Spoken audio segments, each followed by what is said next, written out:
নমস্কার, আজ একটা অঙ্ক নিয়ে এসেছি। অঙ্কটা বলা আছে কি, এক ব্যক্তি 10% ক্ষতিতে একটি বই বিক্রি করলো।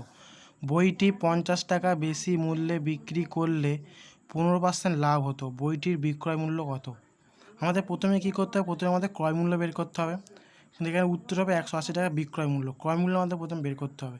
ক্রয় মূল্য মানে আমরা কী বলেছি? প্রথমে 10% ক্ষতিতে হয়। তারপর কী বলেছে? 50 টাকা যদি বেশি মূল্য বিক্রি করতে হলে কত? 15% লাভ হতো।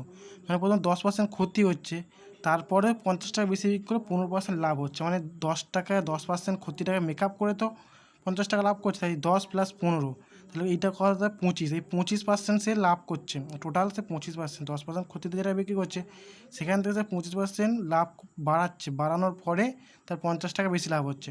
তাহলে 25% মানে আমরা বলতে পারি 50 টাকা। তা 25% মানে 50 টাকা। এক মানে কত? 50/25। 100 মানে কত? 50/25 × 100। 25 থেকে 25, 4 25 100।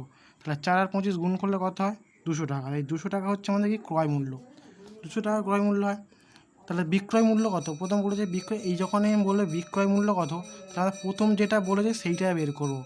10% ক্ষতিতে প্রথম আমরা 10% ক্ষতি যেটা ওটাই বের করলে, প্রথম যেটা বলেছে ওটা বের করলে বিক্রয় মূল্য বের হবে। এই 50 টাকা যোগ করে সেটা নয়, এই 25% করে না, অ্যাকচুয়ালি 10% করতে হবে।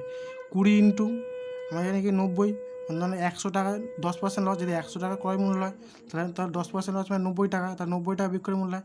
তাই 100 টাকা ক্রয় মূল্য হয়, 90 টাকা। তাহলে 200 টাকা হলে কত? 200 ইন্টু 90/100।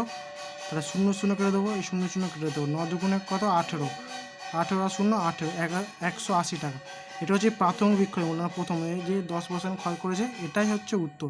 আর যদি বলতে লাভের পর তার বিক্রয় মূল্য কত, তাহলে 180 + 50, 230 টাকা এটা হতো। কিন্তু এখানে উত্তর হবে 180 টাকা। আশা করি সবাই বুঝতে পেরেছো।